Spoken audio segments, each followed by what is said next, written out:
শিরোপার হাত ছোঁয়া দূরত্বে থামলে কেমন লাগে তা এঞ্জেল ডি মারিয়ার চেয়ে বেশি আর কে জানবে।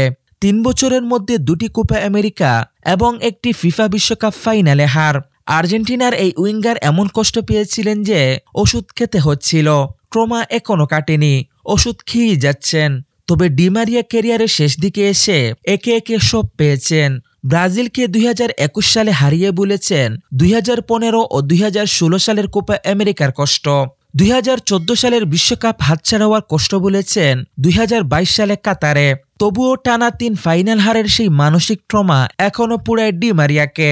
আর্জেন্টিনার পত্রিকা ইনফোবের বরাতে তারকা এই উইঙ্গারের সাক্ষাৎকার প্রকাশ করেছে ESPN। ডি মারিয়া সেখানে খুলাসা করেছেন কষ্টের সেই সব দিনের কথা।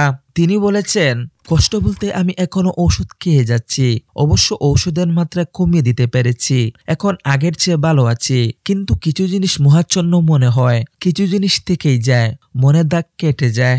আর্জেন্টিনার দীর্ঘদিনের শিরোপার খরা খাটে 2021 সালে ব্রাজিলকে 1-0 গোলে হারিয়ে 28 বছর পর কোপা আমেরিকা জিতে আলবিসেলেস্তেরা। ম্যাচের একমাত্র গোল করেন ডি মারিয়া।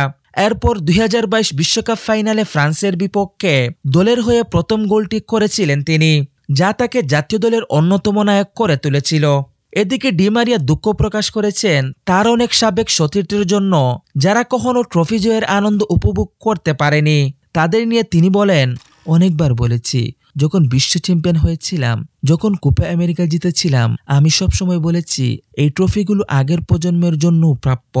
জীবন তাকে সবকিছুই জেনে দিয়েছে। 2008 Olympic final, 2021 Copa final, 2022 Finalissima এবং 2022 বিশ্বকাপ ফাইনাল, সবগুলো ম্যাচেই গোল করেছেন ডি মারিয়া। আর্জেন্টিনা জিতেছে সেই সবগুলো ম্যাচেই।